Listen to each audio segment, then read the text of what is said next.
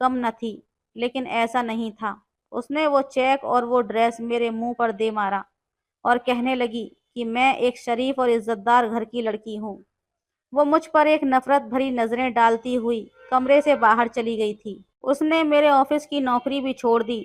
یہ بات میرے جیسے عیاش آدمی سے کہاں برداشت ہونی تھی، اس لیے سب سے پہلے میں نے اپنے پاپا سے مسکان کی پوری ڈیٹیلز لی اور کہا کہ وہ بھی مسکان کو اپنے آفس میں نوکری پر نہ رکھیں۔ میرے پاپا نے وجہ پوچھی، لیکن میں نے بس کہہ دیا وہ لڑکی ٹھیک نہیں ہے۔ میرے پاپا نے میری بات مان لی اور مسکان کو دوبارہ نوکری پر نہیں رکھا۔ اس کے بعد میں نے اس کے باپ کا ایکسیڈنٹ کروا دیا، اسے زندگی اور موت تک پہنچا دیا، اور اب جب وہ میرے پاس مدد کے لیے آئی تو میں نے اسے صاف کہہ دیا کہ مس مسکان، اگر آپ چاہتی ہیں کہ میں آپ کی کچھ مدد کروں تو اپنی شرافت اور یہ خاندانی عزت کو میرے آفس سے باہر رکھ کر آئیے گا۔ وہ کہنے لگی، مجھے تمہاری شرط منظور ہے، لیکن بدلے میں تمہیں بھی ایک شرط ماننی پڑے گی۔ میں نے حیرت سے اس کی طرف دیکھا۔ میں نے کہا، کیسی شرط؟ اس نے کہا، تم چاہے مجھے ایک رات کے لیے استعمال کرو یا پھر 4 راتوں کے لیے، یا جب تک تمہارا من کرے مجھے استعمال کر سکتے ہو، لیکن مجھے ہاتھ لگانے سے پہلے تمہیں مجھ سے شادی کرنی پڑے گی۔ بنا شادی کے تم مجھے نہیں چھوؤ گے۔ بے شک تم مجھے چاہے ایک رات کے بعد ہی طلاق دے دینا، لیکن میں بنا شادی کیے تمہارے ساتھ نہیں رہوں گی۔ اس کے بات سن کر میں دنگ رہ گیا تھا، اور پھر اس کی بات میرے لیے ایک ایڈونچر بھی تھی۔ آج سے پہلے میں نے کبھی کسی لڑکی کے ساتھ ایسا نہیں کیا تھا۔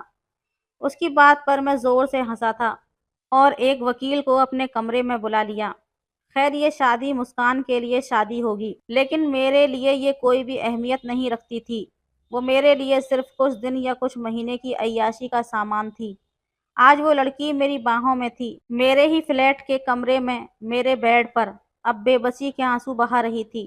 اس کی اکڑ میں نے کچھ ہی دن میں توڑ کر رکھ دی تھی۔ میرے اندر کا حیوان پرست انسان اس کمزور سی لڑکی سے اپنی بات منوا کر بہت ہی شانت ہو چکا تھا۔ مسکان کا باپ تڑپ تڑپ کر اسپتال میں دم توڑ چکا تھا۔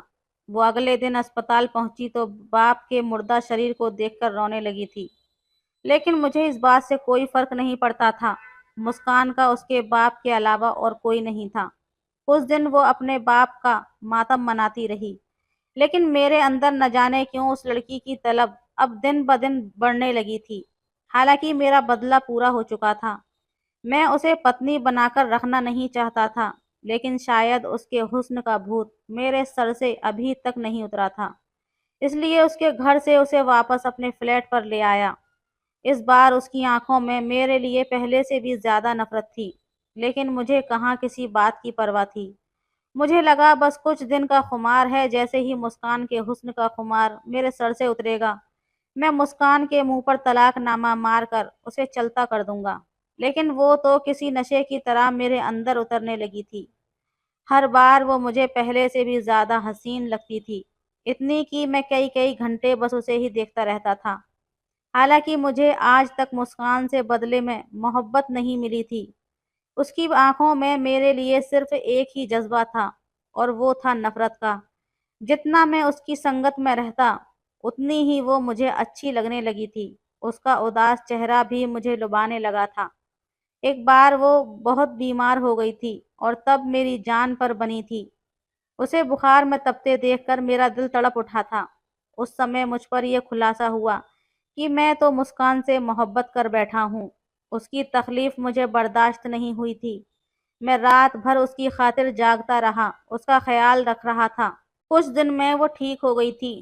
6 مہینے گزر چکے تھے، لیکن اب بھی وہ میری پتنی تھی۔ ایک بار اس نے مجھے خود ہی پوچھ لیا کہ تم مجھے طلاق کب دو گے، کیونکہ یہ تو میں اسے پہلے ہی بتا چکا تھا کہ میں اس کے ساتھ کچھ دن یا پھر کچھ مہینے ہی رہوں گا۔ لیکن اب میرا ارادہ بدل چکا تھا۔ میں چاہتا تھا کہ وہ یوں ہی میرے ساتھ ہمیشہ ہمیشہ رہے، اور میں نے اپنا یہ ارادہ اسے بتا دیا۔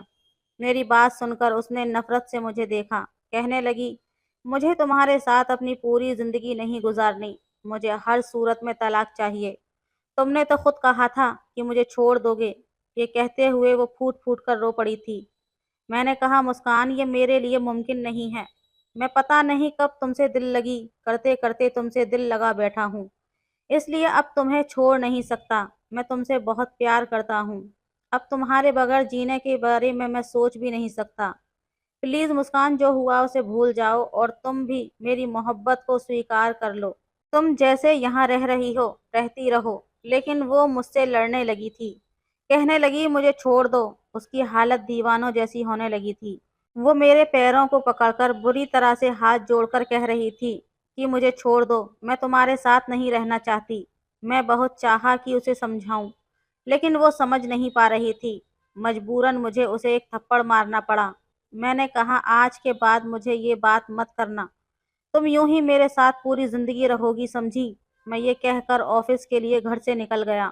مسکان پر جو پاگل پن کا دوڑا پڑا تھا، اسے ہٹانے کے لیے مجھے اسے تھپڑ مارنا پڑا تھا، لیکن اب مجھے بہت افسوس ہو رہا تھا کہ میں مسکان پر ہاتھ کیسے اٹھایا۔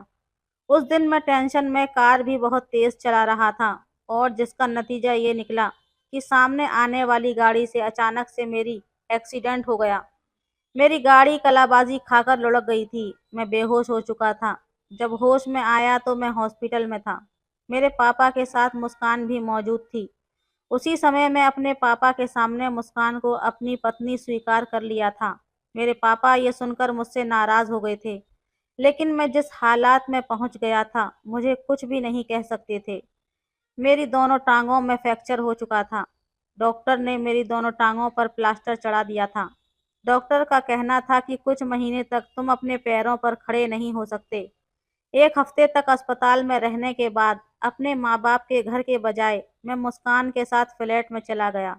وہ میرا خیال رکھ رہی تھی، اس کا رویہ بھی بدل چکا تھا، لیکن مجھے رات کو دوا دینے کے بعد میرے کمرے سے باہر نکل جاتی تھی۔